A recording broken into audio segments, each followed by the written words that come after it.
minutes.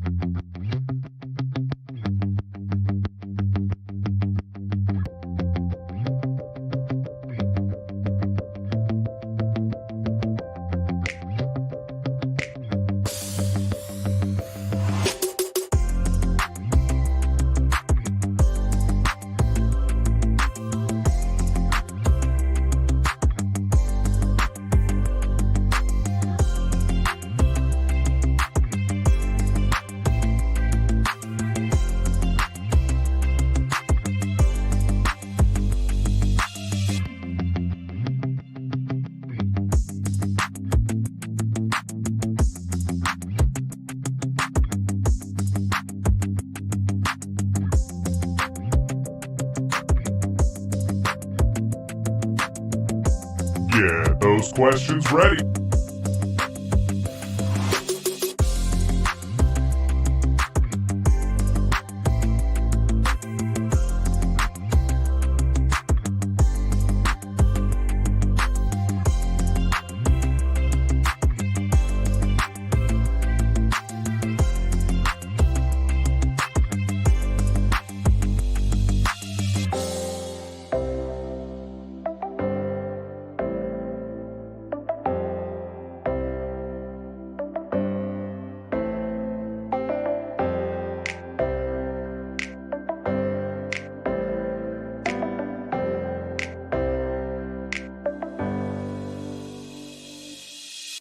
Oh man, 10 seconds.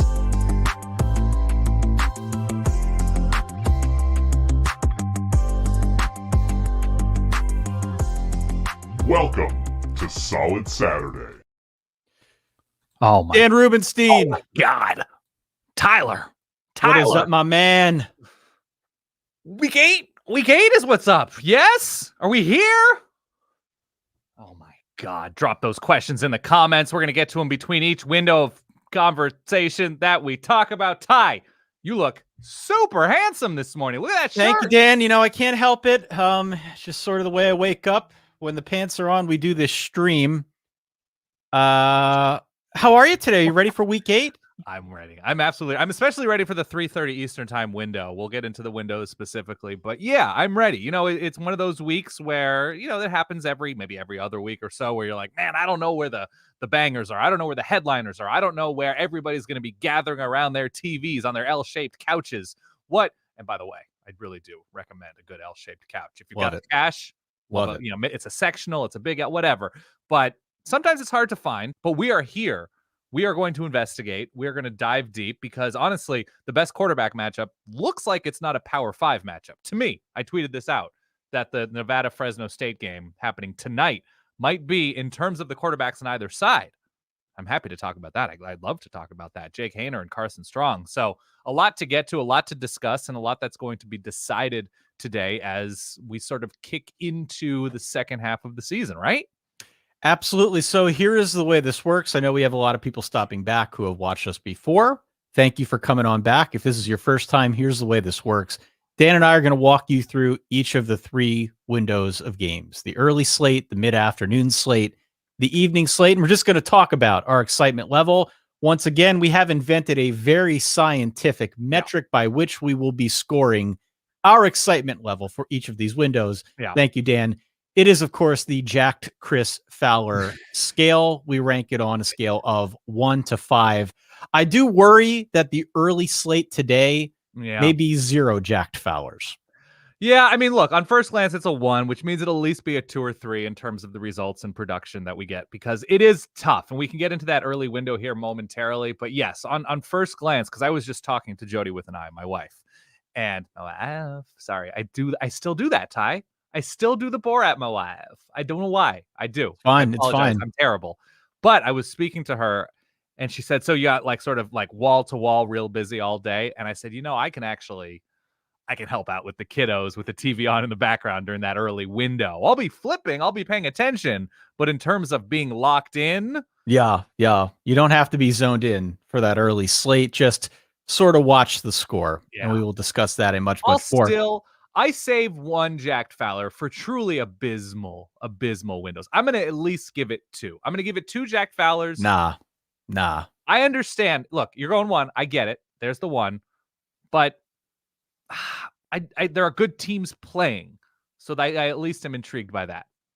All right. Well, we'll get into that here momentarily. Yeah. A few housekeeping notes. If you have not subscribed to this here YouTube channel, please do so. Please smash the like button, as it were. Please hit subscribe. Make sure you hit the notification bell so that every time we've got new stuff, you get notified. Anytime we go live, it sends you an email. Yeah. Secondly, if you don't already subscribe to the podcast, there is a link in the description. You can find us both on Apple and Spotify. Really, anywhere you get your podcasts, you can find the Solid Verbal. But those are the 2 links that we dropped below. If you are ever so inclined, if you like the show, please do leave us a review on Apple. It really does help grow the Verballerhood. We're always trying to do that as best we can. Also, going out to solidverbal.com, we've got 3 articles that we post each week that will help get you ready for the week of college football ahead. On Tuesdays, Travis May posts his sneaky stats, which are, I think, getting better. Every week, they get a little bit more informative, a little bit more relevant to the action at hand. Travis does an amazing job. Connor Mile, every Thursday, puts together the solid slate. I think he struggled with it a little bit this week, as we did, as we will, as we're trying to go through all of these games. But Connor tries to map out your day accordingly and tell you what you should be watching on which screen and when. And then finally, last but certainly not least, Bradley Hohulin yesterday put together his exhaustive scientific analysis of the Ed Orgeron experiment in Baton Rouge. It is delightful. It is delightful. He came up with scientific names for all of the coaches and just the broader genus of coaching in the profession. So I would encourage everybody to go on out to solidverbal.com. Dan, is there anything I missed? Verballers.com, or Patreon? Yeah. It's all up on the screen. Go to solidverbal.com. Read those 3 really talented gentlemen. You can say you knew them when. Exactly. Them when. Exactly. Solid Verbal. And look, when they're all pulling double duty for the Washington Post, New Yorker, New York Times, that's triple duty. You can say you knew them when. Should we get into the early window? Should we get into thoughts? What do you want to do? I'm ready, man. All right, let's here we go. Let's get into our early window. Yeah. I don't know why I made that. I'm so sorry. All right. This is the early window, and I put in some breakfast jacks in there. I was in a sandwich mood when making these, but now with the bottom ticker, you can only really see the buns. That's okay. You can remove the ticker, can't you? I can momentarily. Okay, you want to remove the ticker? We can do that. So there you can see the breakfast jacks. Just because in our Discord server, we were talking about fast food breakfasts, and I think, at least as of like 2011, the breakfast jack was pretty tasty. Put some hot sauce on there with the egg, ham, and cheese. Pretty good. This is what it says about the early slate, that we're talking about the sandwiches underneath the 5 games that we've listed on the graphic. They are Northwestern at Michigan. That one's on Fox. We've got number 16, Wake Forest at Army. I might be inclined to go Army money line there. The numbers, I saw something. I don't know if it was Chris Felica tweeting it out from Game Day, a show that I don't know. Is it still existing? I don't know. Who's to say? But Chris Felica did tweet out that Army at home as a dog against Power 5 teams. It's sneaky intriguing from I have Army money line. Perspective. I have Army money line. I'm picking Army out. What'd you get? I'm plus money, but what sort of number? Plus 138 was the number. Terrible. So you bet $10, you get $13.80 back. Yep. And we bet $10 whole. So okay. Look at you. Kansas State at Texas Tech on FS1, Illinois at Penn State on ABC, and Cincinnati at Navy. We had a lot of people asking about that Cincinnati Navy game this past week on ESPN2. It's a big point spread. I saw that there were some of the sharp bettors, the pro bettors, who were in on Navy. Right. It's about 28 points right now in favor of the Cincinnati Bearcats on the road against the Navy midshipmen. I can't really justify that because I don't think Navy's that good. And if you look at the efficiency numbers and for whatever they're worth with an option team, they're just one of the most efficient, one of the least efficient teams in the country, I should say. Yeah. They are projected to finish 1-11. So yikes. Cincinnati is the number 2 team in the country. If they want to further validate that ranking, I think they need to blow the doors off Navy to really just drive home the point. Yeah. I think that's all right. I think Wake Forest Army is probably the most intriguing games in terms of I just don't fully know who's going to win. But sneakily, Texas Tech has the most improved. This is per Danalytics, which is per Brian Fremo over at BCF Toys.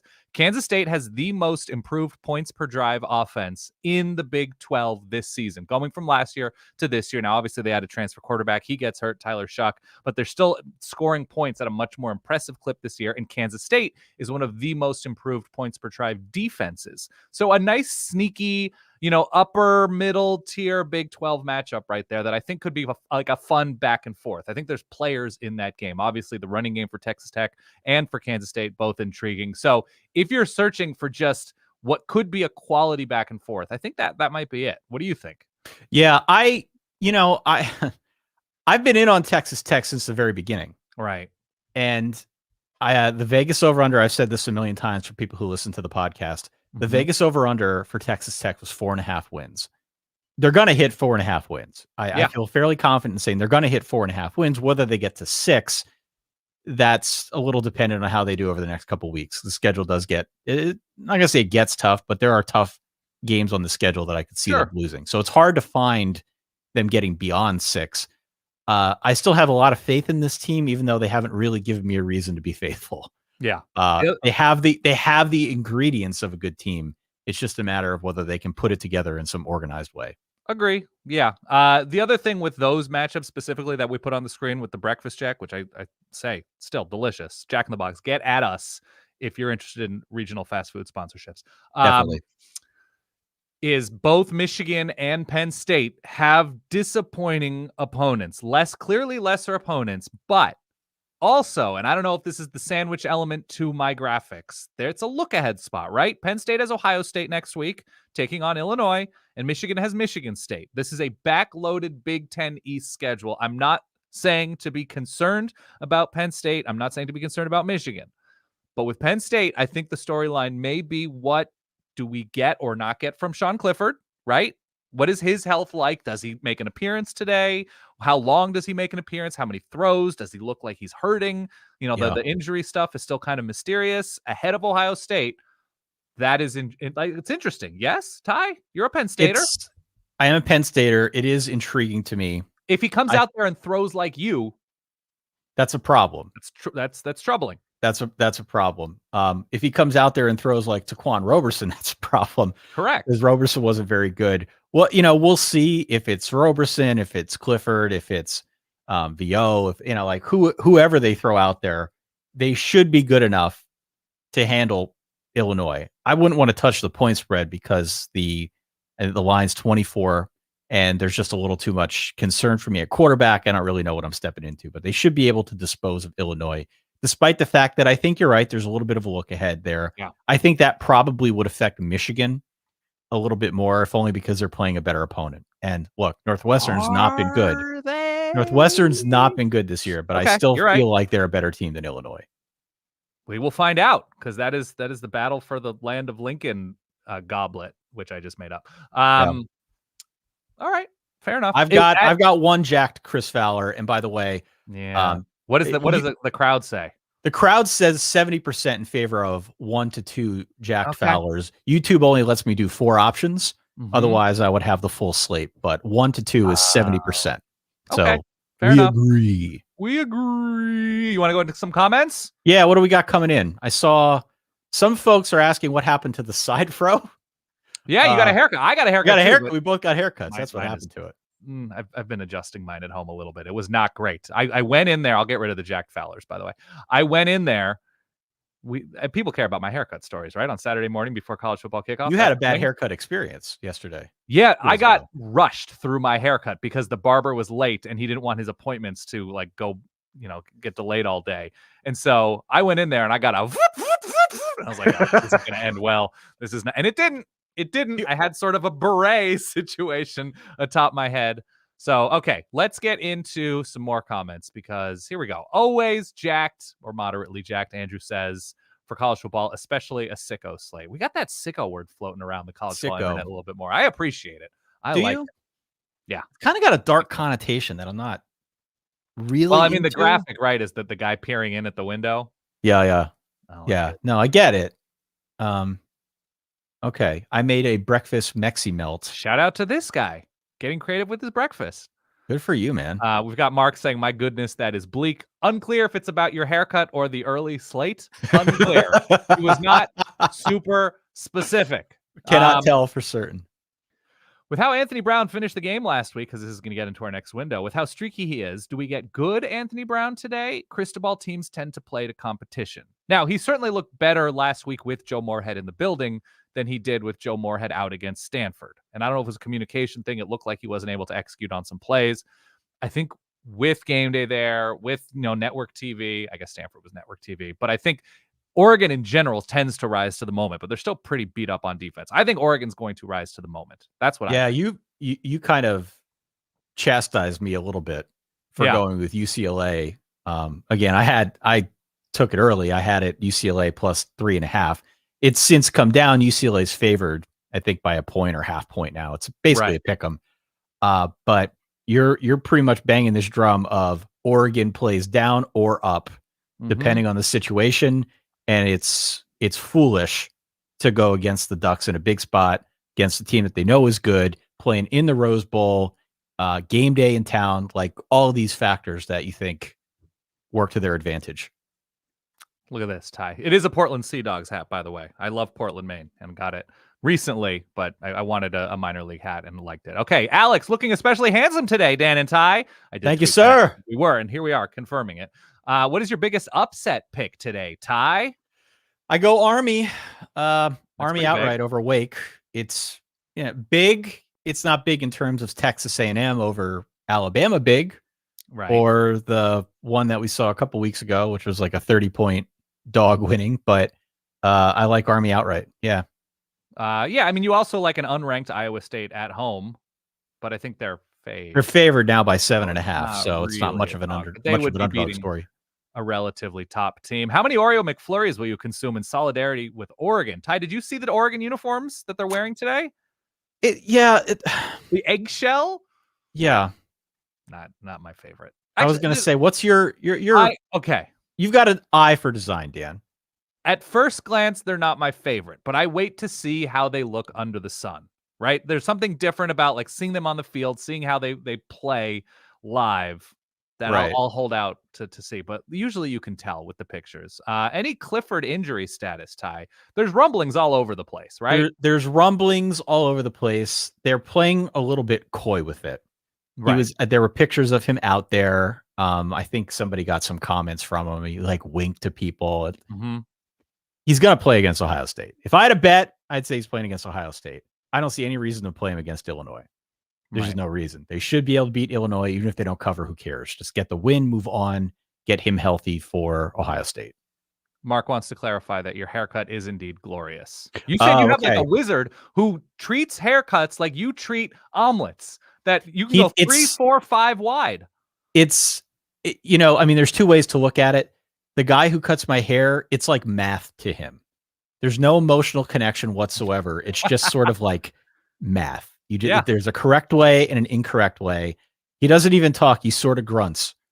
It's delightful. So would you say he is like a sabermetrician of a barber? A little bit. Like he's got the SP Plus equivalent of hair cuttery over there. All right. So we've got some love for the Kansas State Texas Tech game, which I agree with. Let's see. Here we go. Best Oregon unis were the orange face mask, orange socks. So when they dressed up like the Duck. I like those. It took a minute, and it was a terrible ending to that game if you're an Oregon fan. They lost at the last second, I believe, to a Mike McIntyre Colorado team at home.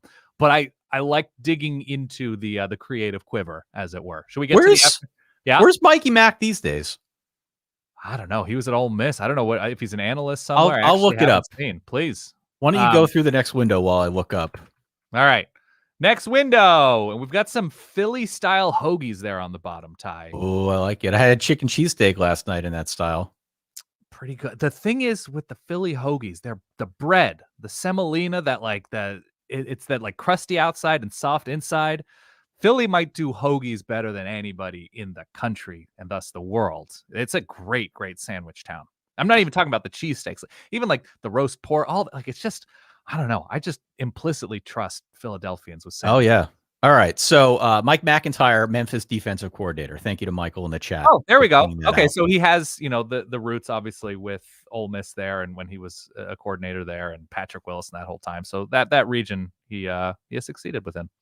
Here's what we got: Oklahoma State, big one, Yes. big one on the road for the Pokes against Iowa State. That one's on Fox at 3:30. Oregon, UCLA on ABC at 3:30. LSU against Ole Miss on CBS. Of course, Ed Orgeron, the lame duck coach, still coaching. We've got Clemson at Pitt. That one on ESPN, also at 3:30. And BYU at Wazoo. This, for my money, Dan, the afternoon slate is where all the sex appeal is. Would you go as far as saying that you should build your day around the afternoon brick by brick without a single doubt? Brick by brick, Dan. Brick by brick, get in on this afternoon window. Okay. It's wonderful. So look, I'll rifle through my picks here real quick. Yeah. I like Iowa State a lot. I think they beat Oklahoma State. Oklahoma State's one of those LRO luck runs out teams that we discuss ad nauseum on the show.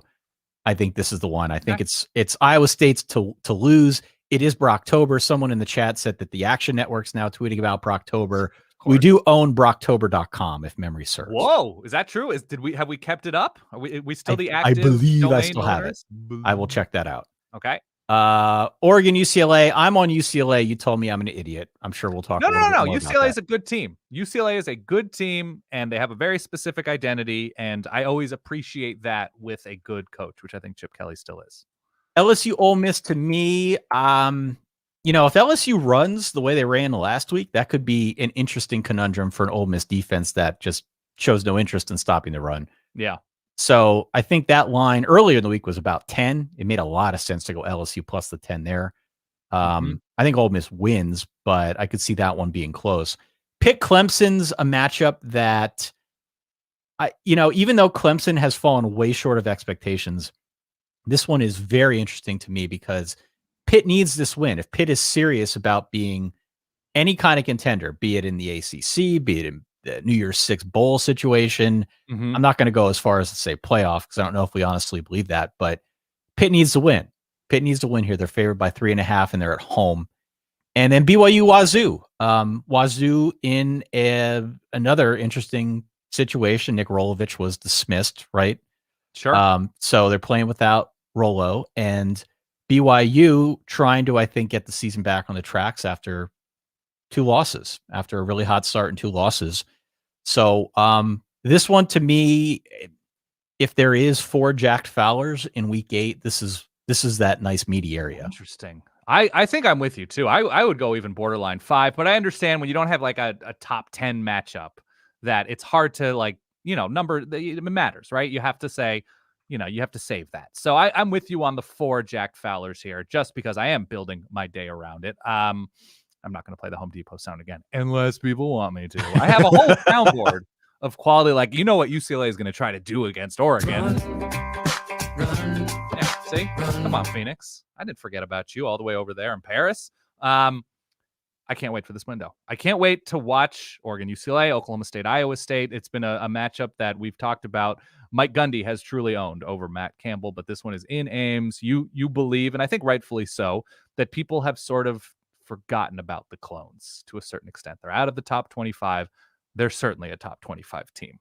So that's going to be great. I'm looking forward to Wazoo BYU because my inclination is that Wazoo, even with the very strange situation of not just dismissing a bunch of assistant coaches and their head coach mid-year for an unusual situation, just in the grand scheme of things, but hiring new coaches, a new staff, a chunk of a new staff midweek during a season, I still think that Wazoo players are going to play with their hair on fire.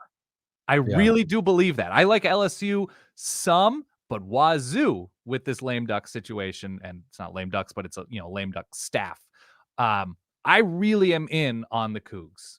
I think there is something about a distraction dissipating, right? That there's going to be weight off of their shoulders. Now they can talk about there not being a distraction within the program, but I think that there's resolution to the situation, I think is meaningful. And they've been playing good football lately. Yeah. Okay. Well, I mean, we'll see. That's one way you could play it. Yeah, you have to. I mean, that's the position I'm taking. Okay. I think that's logical to some extent. And look, Pullman's just always proven a difficult place to play. Yeah. And BYU is, again, I regret to say reeling. I don't mean reeling. They're fine. Still an impressive offense. Very impressive offense. And Jaron Hall, he had a really good game last week. But tough spot for them. I say 4 Jack Fowlers. It looks like the community says 4 Jack Fowlers as well. Sure. 40% of our respondents said 4. 34% said 3. We had 16% say 5. So 92% of the viewing audience here is saying it's at least 3 Fowlers, which is nice. Not bad. Not bad at all. If I handed you a crisp $100 bill, this is not your $100 bill, but I said, you must place this on Clemson Pitt. Either money line, picking against the spread, taking an over, taking a first half line. How are you specifically strategizing that wager with Clemson Pitt? I would take Pitt minus 3.5. Yeah. I don't think I'd get crazy with it. I mean, some people like to bet unders and overs, and I don't have a really good feel for that one. Right. My sense is that it's probably under because Clemson's defense is involved and Pitt's offense and defense is involved. Clemson's offense is involved. And Clemson's offense is involved, but I think the book is sort of out on what the Clemson offense and defense are at this point, frankly. And so I don't know if there's a whole lot of value in that. I wouldn't trust that under. And I do think Pitt's going to win. I think they'll win by about 7. Okay. I think it'll be low scoring, something in like, I don't know, 21-13 or something in that realm. So I'd probably go Pitt minus whatever. Yeah. What about your interest, just in terms, as you mentioned the word trust, and 2 untrustworthy teams are matching up in that middle of the Big Ten soup? Maryland, Minnesota are squaring off in this window. I believe it's this man window. I never recovered from what happened in Minnesota last year. I was all in on the Minnesota Golden Gophers last year. I hear you. They sucked especially in the beginning part of the season. Weird COVID year, blah blah blah. They were bad. They were really bad, and they didn't get off to a great start this year either. So, now they're a very quiet 2-loss team. They're going up against Maryland. At last I saw they're about a 5-point favorite in that game. I don't trust either team. So please don't make me pick that one. So please not to me. A lot of, I don't know if dramatic, dramatic adjacent movement with these points per drive offenses and defenses, okay? So Minnesota's offense has taken a hit, which, given how beat up they are at the skill positions, I think it's to be expected, though Tanner Morgan has been there since 1997. So I expect a little bit better from that Minnesota team. Mike Sanford has only been so-so. Defensively, Maryland's improved. Maryland has improved. They've got more speed on the field, but certainly the ugliness of that Iowa game shouldn't soon be forgotten. And then on defense, Minnesota's defense has gotten a lot better. Now, you mentioned how low they fell to last year. So I don't know if that's a true indicator of them having a good defense, but certainly a closer to the mean defense. And Maryland has actually gotten bad on defense. Like last year's defense was really good. That is a unit that came together early on in the Mike Locksley tenure. So I can't wait for this game because I think it's going to be weird. So I think that's under the radar. But yeah, we've got some decent headliners at the 3:30 window. Yeah, I'm into that 3:30 block. I think that's really where the money's at. And my team is playing in the late block, where there is some intrigue, but that afternoon slate could go a bunch of different directions, and I think that's why I'm mostly excited about that. Has there been Matt Corral? I mean, look, we have a comment here from David. Is Corral starting for Ole Miss, or was Lane blowing smoke? Has there been any news that has been broken this morning about Corral's status? I haven't seen anything this morning, but I know we got a number of comments both on Twitter and through Discord on verballers.com or our Patreon. I'll just shout it out about the quote unquote gamesmanship. Yeah. Right. The gamesmanship of Lane Kiffin maybe just playing a bit coy with respect to Corral, because he said earlier in the week that he wasn't doing well vaguely. And you saw that. It's like, whoa, maybe we should think twice about this game. But folks are quick to point out Matt Corral is the law. right? Like they rely on him. In that Tennessee win, he dragged them across first down line, end zone line, whatever. He led them in rushing. He was the one obviously generating the big plays in the passing game. But when he might be a Zerbiak situation where they rely on him almost too much in every phase. Yeah. Yeah. Where are you at with excitement? You said 5? It's a 4 out of 5. It's a 4 out of 5. 5 out of 5. I say for at least getting one top 10, top 7 matchup, which next week in general seems like a 5 Jack Fowler week, or at least we have a couple 5 Jack Fowler windows. But yeah, I think it's 4. I think it's a 4 window because we'll get a lot of answers from it. So that's where I'm at. What do you think about that LSU Ole Miss game if Matt Corral is at 78% and playing?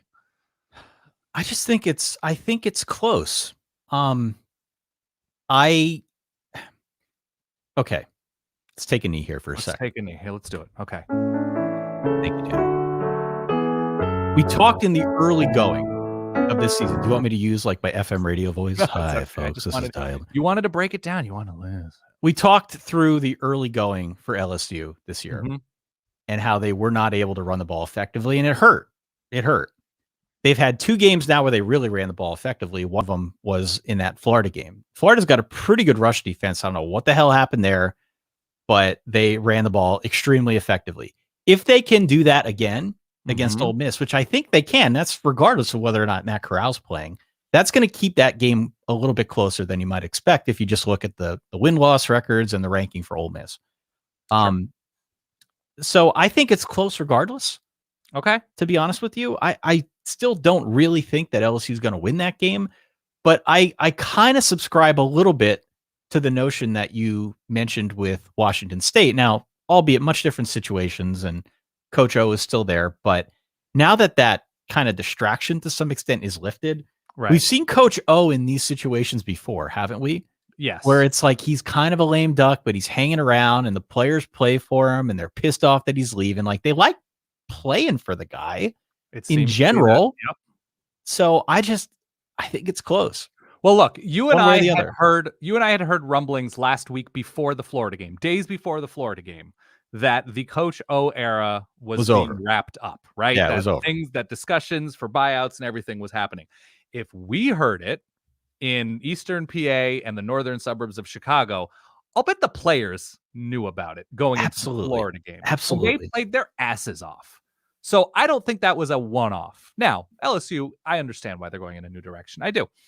But against Ole Miss in this pseudo rivalry spot, I see no reason to think that LSU players aren't all in. Now, doesn't matter how hard you play if you're down Derek Stingley and Eli Ricks on a certain level. Against a really good passing team. That's tough, depending on how healthy Matt Corral is. But if he's healthy enough to play, then he's healthy enough to torch an LSU backup DB or two. So I think LSU covers this game. Now, how many outcomes do you see in this game? How many outcomes? Okay, it's hard to see LSU blowing out Ole Miss. Ole Miss has a run defense where you can blow them out, but I don't trust LSU on offense, drive to drive. So to me, I could see a shootout in the way that LSU and Ole Miss have won recently. I could see Ole Miss blowing out LSU, but I don't know if there are any outcomes. I guess LSU could win close. I think there are 3 outcomes to this game, but I don't think there's any way LSU comfortably wins this game. And I don't think there's any way that this is an ugly 12-9 game. But I think in terms of likelihood of outcomes, it's Ole Miss relatively close in a back and forth, Ole Miss big, LSU small. I think that's right. The only thing that I think you really missed the boat on is the next time we start talking about how many possible outcomes do you see, we need to have that graphic from Interstellar when he's behind the bookshelf. Where he just kind of sees it in 8 dimensions. We need that for week 9.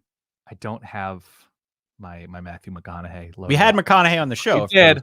We did. Wonderful. Do you want to get into any other games? Do you want to get into comments? Where's your brain at right Let's do comments, and then let's go to our final. All right, here we go. Let's get in. We got some really good ones. I've been scanning as they've been coming in. Let's see. CCAN P, emerging alpha in the YouTube comments, I would add. LSU could beat the brakes off of Ole Miss if Ole Miss has, in fact, been overrated and LSU plays up to the potential minus the corners. It's a lot of ifs. Man, I see Max Johnson with sort of a yippee jump and not a cannon for an arm, and I just don't know if a yippee jump. What do we mean by yippee jump? We talking crow hop or are we talking design jump pass? No, we're talking jumps needlessly when he throws passes. I don't think he's 5'6". He just jumps a lot when he throws. Have you haven't noticed that?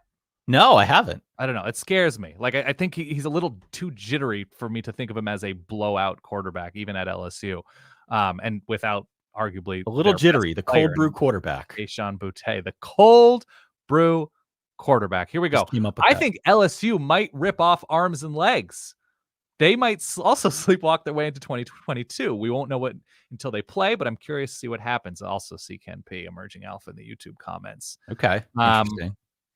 We've got some tennis references, by the way. I don't know how you feel about Jensen Brooksby against Diego Schwartzman. I'll play the sound. Please. Lock of the week. I have never seen either of those two names in print, so Jensen I don't know Brooksby, who those Tommy, the next but great American tennis player. He's about 20 years old. Injury issue, but has been playing really well. Played well at the U.S. Open. Diego Schwartzman is all of 5'7" and an Argentine. Real pesky, quality player, but is shorter. And Jensen Brooksby has been playing good tennis. That's all I can tell you. LSU is terrible on defense, and it makes me so happy. Jacob, okay. Nice. We're all about happiness here on a Saturday morning. Getting you ready. Our guy, longtime listener, Shaka, why y'all telling us to talk to our kids about an undefeated Wake Forest? Yeah, so why are we not talking about? I mean, Ty, we are on the record as being Wake watchers, are we not? We are on the record as being Wake watchers. Yeah, much better if I could load the graphic as I said that, but here we are. I'm trying to produce the show and host the show at the same time. There's our Wake watchers graphic underneath the comment from Jacob. Let's see. Any other comments? I'll get rid of. See, there's the Wake watchers. I like Wake. I do think eventually it's going to. Was that Inigo Montoya? It was. I was going to set you up for that in a moment. Yeah. I do like Wake. I am rooting for Wake, but sooner or later, Chaka, it's gonna go down. Yeah. And I think we know it. We're pretending we don't. Yeah. Sooner or later, it's coming. So, most underrated home stadium. Ooh. Underrated home stadium. I think I'll stick with today's action. And I'll say I always love the emotion and energy in Jack Trice. Okay. I always do. It seems to be home to a lot of weirdness and a lot of fun. You know, looking at, an upset over TCU and it's low scoring and there's turnovers or whatever. Obviously going back to the win against Oklahoma State in that emotional spot in 2011, I want to say, with the Friday night action. I just, Jack Trice is always fun to me. That is a crowd that puts everything into the game, and I appreciate it. I will say, oh boy, give me an underrated crowd. An underrated crowd. Or an underrated home stadium. Kibby Dome? Yeah, I love the Kibby Dome. I love the Kibby Dome. I will go out and I will say Oregon State. Okay, so you like that chainsaw on third down? I'll say Reeser? Oregon State. Yeah. Oregon State's put together a nice year. They've got a really big game this evening, which I'm sure we're going to discuss here momentarily against Utah. I was going to say Rice Eccles is another candidate for me. Elevation, a field that tears ACLs, that's tough. Yeah, I think Oregon State's the answer. Corvallis is not the easiest place to play. Right. We've got a Colorado fan asking for hope, which is tough. By the way, did you watch any of Washington, Arizona last night? Apparently that was an ugly, ugly win for Washington. Washington needed 14 points in the fourth quarter to win. Yeah. I saw highlights of it. There weren't many highlights, if I'm being honest. There was a 12-man on the field situation that ended a potential game-winning drive or ceiling drive. I haven't watched it yet. I'm going to watch it. To be fair to Washington, it was an ugly win, but nothing was more ugly than the Colorado State loss. I don't know if you happen to see how that went down. Right. Colorado State. It was a rushed field goal disaster situation. But nobody knew that they were going to be kicking a field goal. There were like 11 seconds left. They threw a first down pass over the middle to get within field goal range. And so obviously you would think you spike the ball to stop the clock, then bring out your kick team and then try to kick it. They didn't do that, Dan. They just ran him out right away. Yeah. And everybody seemed caught off guard by that. And then when they kick, like the kicker, he tried, but he didn't really have any time to set up. And he just kind of He took it wide left, and that was that. Colorado State lost to Utah State. Am I drinking the Ross Aid? I I like hope that. so. I like that, Kale. That's good. By the way, I don't know if you saw, I also saw this, I think via Chris Felica, the Bear, that Wisconsin keeps getting favored in games. Yeah. And they've been terrible. Like they've been favored in their last like 15 games or something like that. And we've seen how it's gone this year. But they're like 4-11 or something covering the spread in their last 15. Like a truly terrible number. Purdue's in a letdown spot. I don't know how aggressive you feel about that, the letdown potential of Purdue against Wisconsin as a home dog. By the way, I think it's the Triple X Burger in West Lafayette where you can get some good grilling in. Do you have any Purdue Wisconsin thoughts? I find it hard to. So, okay, I have a couple thoughts. I think Purdue is better than meets the eye. I think they're genuinely a plucky team. George Karlaftis up front there's nothing plucky about that dude. He's just mean. Yeah, he's mean. And if they get the offense going, it can be good. I don't fully trust the offense, but I think the defense is pretty good. Defense is pretty good. The second most improved points per drive defense in the Big Ten year over year. They are pretty good, right? Over a point a drive. Yeah. It's pretty good. And so whenever you've got a defense that I think can hold its own against an offense like Wisconsin's, which we know at this point is just not very good. Yeah. Do they have a chance to win? Yeah, absolutely. Do they have a chance to win? I find it hard to believe that Purdue's going to knock off both Iowa and Wisconsin on back-to-back weeks. And that's no disrespect to Purdue. It's just, it's a lot to buy into. But for sure, at home, they're getting points. Like, I think if I were betting on that game, and I don't really want to, but if I were betting on that game, I would want to pick Purdue because I'm just so fed up with trying to watch Wisconsin play offense that at least let's root for the underdog to get 2 in a row. Do you think there's a little Clemson to Wisconsin? There's a lot of Clemson to Wisconsin. Where people want to believe, and we had seen Graham Mertz before. We didn't really see DJU before, and when we did, there was reason for optimism. That Wisconsin really hasn't given you a reason to feel good about them. Wisconsin, by the way, one of 3 teams in the Big Ten to regress on both offense and defense in that Danalytics stack in points per drive. It's Wisconsin, Northwestern, and Indiana have gotten worse on a drive level on both offense and defense, which is crazy. And Wisconsin's barely worse on defense, and understandably so with how long they have to spend time on the field. But it's wild. Wisconsin has been the steadiest team, and now they are consistently regressing. Wild. What's really interesting about the Wisconsin-Clemson comparison is in both cases, fans have been very quick to point out the lack of creativity on offense. Yeah. And I think we had come to expect it to some degree from Wisconsin. They run a very vanilla offense. It's just who Paul Chryst is. That's not too surprising. The Clemson side, though, has been really surprising.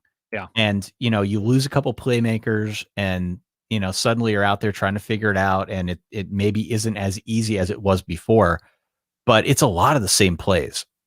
Yeah. It's a lot of the same plays. LSU's running a lot of the same plays too, but they had success last week. But like when you try that and it doesn't work, it really puts you in the line of fire. And Clemson's just their lack of creativity, their lack of playmakers. They're obviously injured as well. It just makes it so hard to move the football against better defenses. Can I show you a live look at Vegas odds makers as they're setting Clemson before this week anyway, and Wisconsin lines where they just keep respecting them. They keep believing. You got to believe. Ty, you got to believe. We got the little guy flapping the wings, right? The little guy flapping the wings. That's them. Flapping those JGL, Joseph, right? That's Joseph Gordon-Levitt, right? Oh, yeah. Did you like that movie? I mean, I think I went and saw it for a birthday whenever it came out, 10, 11, 9 Great years birthday old. movie. Yeah. Yeah. Shout out the Fallbrook GCC cinemas. Yeah. Is Paul Chryst in trouble if they lose to Purdue? I think Paul Chryst is afforded a full-on, well, last year was a dud year. I think there's a conversation to be had if Wisconsin finishes the season looking like how they started the season. I mean, everybody at Wisconsin is just biding their time until Barry Alvarez swoops back in and takes control for a bowl game. Barry's not in the building, though. He's not in the building. He retired. That's what they all say. He's still the interim. But That's yeah. what they all say. You want to get into the night window? Let's do night window. Yeah. All right, hold on. Let me get rid of this comment. Do I even know how to get rid of comments? Okay, here we go. By the way, McMurphy reporting Sean Clifford starting for Penn State. Breaking news if you have the sound. I do. Breaking news! Are you hammering Penn State minus 23 at this point? No, I'm staying away. They're going to just even keep if he it. starts, it doesn't mean he's going to play for any extended period of time. And it They also probably probably just want to doesn't get mean they want to the get game him some plan- reps is what they want. Right. I was going to say the game plan doesn't probably involve him bombing it downfield. Just No. getting comfortable ahead of it's next week, right? The Ohio State matchup. Next week at night. right. Big game. So Ty says, do not hammer Penn State. Yeah, Just I'm staying enjoy away. it and hope Sean Clifford looks decent enough. All right, let's get into that night window, which is interesting to me. I don't know how many Jack Fowlers. By the way, that is a burger. There is a guy who makes a secret burger. It's literally called the secret burger. Is that 2 patties? It's 2 thin patties, a lot of burger sauce, which I respect so much. I love burger sauce. You got some lettuce, I think some thinly shaved grilled onions on there, charred onions, and a sesame seed. Looks like a toasted up, a grilled up sesame seed bun. That is, I don't know if I'd go a little thinner maybe with my patties. Yeah. I think that is my full-on ideal burger, and I'm going to investigate how to get this secret burger in the Chicagoland area. It looks delightful. Yeah. And it's making me hungry as we approach the lunch hour here on the East Coast. But Yep. 7 p.m., we got Tennessee at Alabama, the rivalry. Bama now 4th in the nation. We've got number 22, San Diego State at Air Force on CBS Sports Network. Nevada at Fresno. You're into this game. You can talk through on FS2 if you can figure out how to stream it. Mm-hmm. We've got USC-Notre Dame on NBC at 7:30. And we've got Georgia Tech at Virginia on ACC Network at 7:30. So Dan doing a little bit of sampling here with this graphic going around college football. Yeah. Finding games of interest in all quadrants of the country. Which of these games are you most into outside of Nevada, Fresno? I suppose USC Notre Dame, if only to learn if Notre Dame is truly a top 15 team, because USC has been reeling to a very obvious extent, especially up front, and just the running lanes have been so wide open taking on the Trojans for basically anybody who's played them. So I suppose Notre Dame solidifying some sort of reasonable status. If they can move the ball on offense, that's a good sign. I still don't trust the Irish, as I'm sure you don't either. But yeah, from a pure entertainment standpoint, I'm not looking forward to that game. I'm not looking forward to Notre Dame USC, but I'm intrigued by like a narrative aspect of it. Maybe Georgia Tech, Virginia. I'm at the point in my life where I just want an awesome TV show. And the ACC and Pac-12 and Big 12, like they're giving me TV shows. Like Virginia has passed the ball really well. Keaton Thompson is a completely underrated Swiss Army knife. He's lining up everywhere and has been a tremendous weapon for the Hoos. And Georgia Tech, I mean, Jeff Sims has taken a nice step forward, especially after getting benched.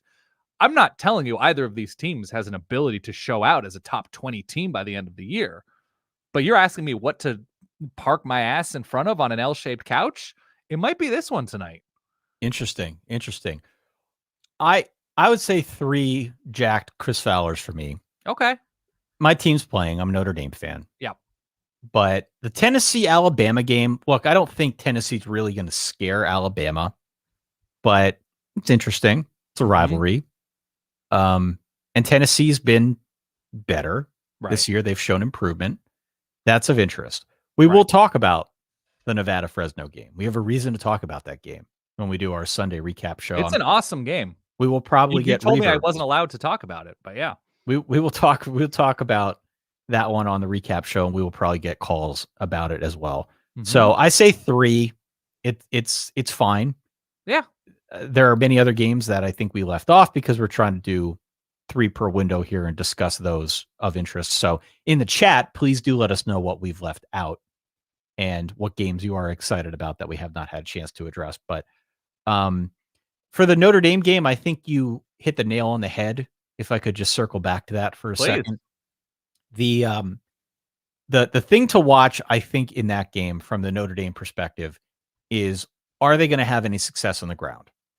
For the reason that you mentioned, USC's been very bad, comically bad against the run. Notre Dame has had trouble getting that ground game started. We saw, I think, some promising signs in the Virginia Tech game 2 weeks ago. I would hope that they can build on that momentum now against USC. The opportunity is there for them. USC is just not good up front. So if they can run effectively against USC, if it seems like they're a little bit more organized, like that would then get me to believe a little bit more in this team moving forward, because the schedule, let's be honest, outside of USC, like it's there for Notre Dame if they want to go 11-1. Sure. It's there. I'm not saying that because I want you to believe in them as a playoff team. I don't think they're that great, but if they want to have an 11-1 season, I think it starts this week. They need to get their offensive line in a little bit more of a working order, and then they need to continue to build on that for the rest of the season. The passing game's a different story. I'm not even going to talk. I don't have the mental energy right now to talk about the quarterback situation, so I'm just going to avoid it. Sure. And I'm instead going to focus on the ground game. I hope that Kyron Williams and Chris Tyree have a nice day. The number of major or pseudo-major programs that don't have confidence in their quarterback throwing downfield, to me, is wild. Especially as college football has evolved into this, much more pass-happy, wide open, spread them out kind of system across the board. Now, I think it's true that a lot of defenses have caught up, and there's context with a school like North Carolina with their offensive line and losses at skill positions. But major schools, right? Michigan's not throwing the ball downfield. Notre Dame's not throwing the ball downfield. Oregon's not throwing the ball downfield. Texas Tech is beat up there. TCU is a running team now after having good quarterbacks in there for as many years as they did. Florida, we'll see if Anthony Richardson gets more playing time. Tennessee has actually been one of the really surprise schools to do it. Wisconsin's a nightmare at quarterback.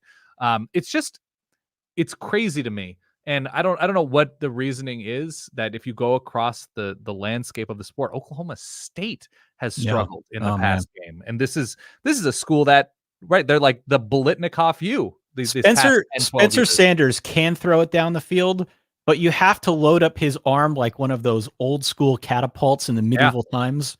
That's how long it takes his release to actually get the ball out and down the field. Yeah, I don't think there's a quarterback crisis. I just can't remember a year. I mean, Washington hasn't been able to field an offense. Washington, they've recruited pretty well these past few years, before last year anyway. I don't know. It's crazy to me. Stanford has actually found an answer in Tanner McKee. I don't know. I'm very confused by it, and I'd love to sort of further investigate in the offseason, if that's okay with you, Ty. Absolutely. So look, right in the chat, games that we should hit before we call it a day. Yes. Any games you want us to talk about from a betting perspective? If you want some of Ty's quick picks, we can do. Sure. That's not even a thing, but we can do that. Let us know where your hearts and minds are at now, with about 10 minutes until.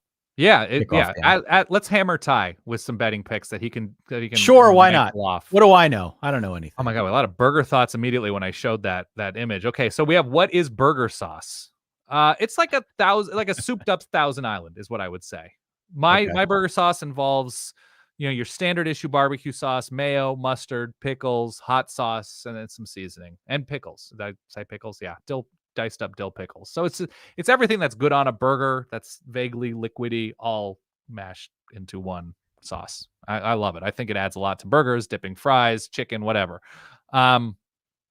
We should actually get into college football. I can talk burgers some more though, but we've got just Will saying who's long time for a baller, not even emerging alpha, but Virginia long time alpha. Will. So yeah, we like the who's. We like talking who's. Sure. Are we just going to ignore New Mexico State and Hawaii kicking off at midnight Eastern? Yes.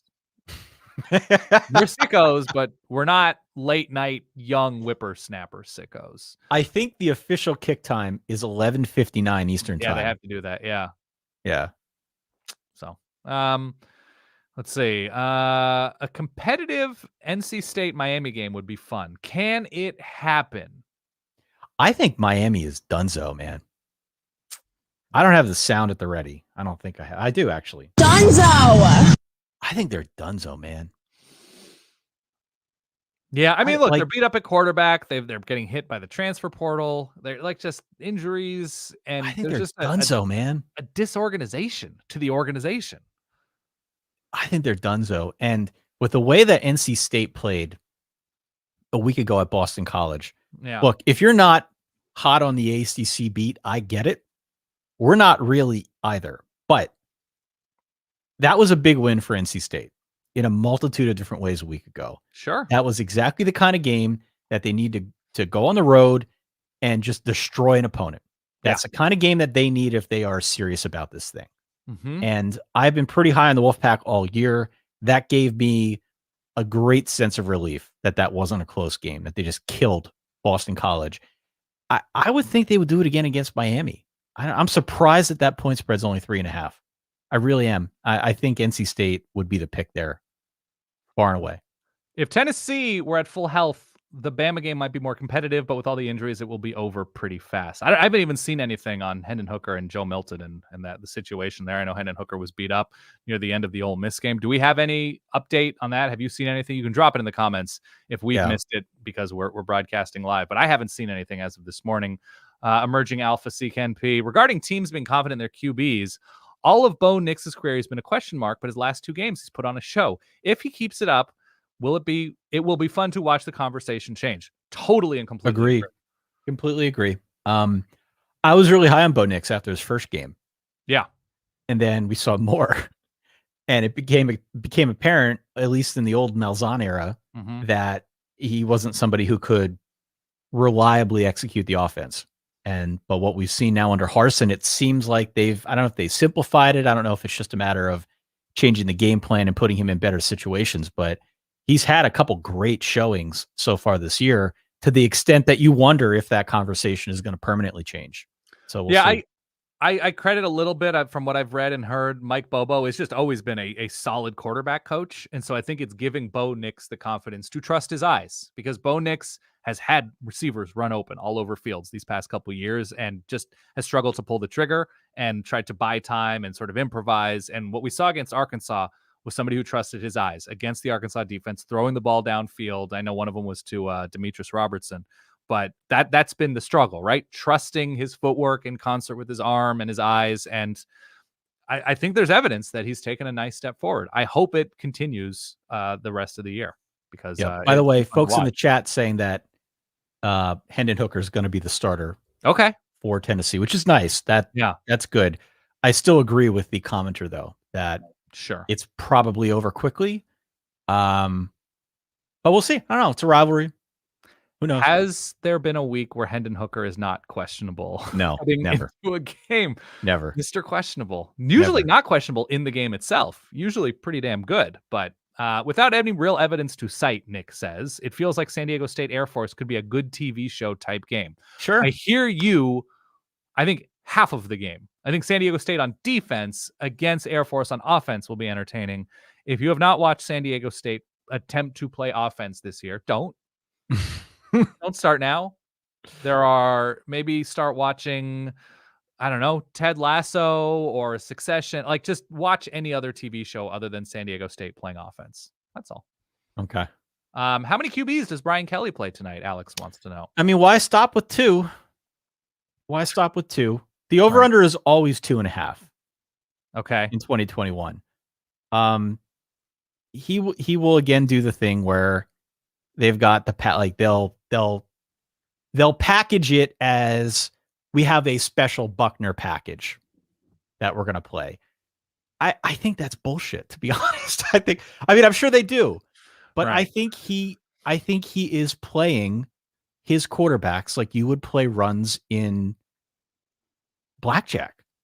Like, he feels like he's got a little bit of momentum. He sticks with whoever's giving him the momentum. And then when that changes, he goes a different direction. If it really changes, he'll go back to Drew Pine. Like, I don't know if there's any real strategy here. I've seen too many instances this year with that Notre Dame offense where it just doesn't feel like there's I get if they want to change the quarterback and do the change of pace thing. Sure. I don't really think that's an effective strategy, but that's another conversation. Right. But even in the cases where we've seen them try to do that, it doesn't make sense to change the pace when they try it. So I don't. Right. Well, and it's also, I don't think the specific skills of Tyler Buckner and Drew Pine, I don't think they lend itself to being package quarterbacks. I think they're more like, this isn't a Bulldozer. This isn't Tebow. This isn't like battering ram, like 18-wheeler package. They're not battering rams. Buckner's got wheels. Buckner's very quick. And so compared to Jack Cohn, who is not fleet of foot. Right. Yeah, there's a contrast there, and he definitely gives an opposing defense more to consider. But As that a also runner. kind of screws with an offensive line, right? It's That has struggled play to play, week to week. They just pick a guy, man. Just pick. They're not gonna win the national championship this year. Just pick a guy. What is the most quote? This is from Bradley. Inner circle, Bradley. What is the most wasted player / unit in college football right now? As an Indiana student, can't help but feel like a fantastic defense is being completely squandered by, So okay, who is the losing effort player or unit or side of the ball, whatever, of the season? Like, who has come to play? I mean, Clemson's defense obviously is going to be in that conversation, but they're pretty beat up, but they've been crazy impressive despite the fact that they've been sort of hung out to dry by their own offense. Who else to you? Is there an offense that's been like Ole Miss's offense, but they've won their shootout against Arkansas? Yeah, I mean, can I answer Iowa's defense? That's a great answer. Yeah. Iowa's defense certainly has been let down by their own offense. And I see we have people. I didn't even see that we had people. Are people mentioning that? Yeah. Yeah, in the chat. Oh man, here's a great answer. Drake London. Maybe the best receiver in the country. He is almost not even double teamable. Like, because he's so big, because his chemistry with Keaton Slovis is what it is, he just goes up and makes plays. Poor Drake London, man. Poor dude, man. Just week to week, he was like, 12 catches for 100 Popping his draft stock, though. Yeah. Popping his draft stock. He's so freaking good. He should. I mean, the Drake London, Kyle Hamilton matchup, if they start keep spying Kyle Hamilton to Drake London over the top, that'd be fun. That battle in the air for some 50-50 balls will be great. Last question. We're right up against it here. All right. First time seeing you live, by the way. Been a listener since 2012. We're not terrible looking, right? We know how to light ourselves in a complimentary way. It's not bad. It's not bad. I want to get you one more question. Okay, here we go, Ty. We actually haven't had this discourse on the show, so we have 30 seconds to have the discourse. Is Ted Lasso good? Yes, I love it. Cringe fest with silly British stereotypes, which is why I haven't watched it. So, I love it. I love it. So he or she, Volusious Orange, is asking if it's good without actually having watched it. I love it. I think it's good. Yeah. I think you're more on the fence. I think it's pretty good. And I don't know if there's room for gray areas for I think there are a number of characters who are really entertaining on the show. And I understand the sort of focus on Ted and making him three-dimensional, and spoiler alert, you can log off if you're in the middle. Like, there is he starts out really goofy and they try to bring him into a more three-dimensional, has various emotions and backstories and baggage situation. I'm on the second to last episode of season 2 right now. The sports part of it really irks me. It's really hard to do good sports entertainment. It's really difficult. And so I don't fault them for that. I know they shot this during, the height of COVID in London. I think it's a really well done show from a production standpoint.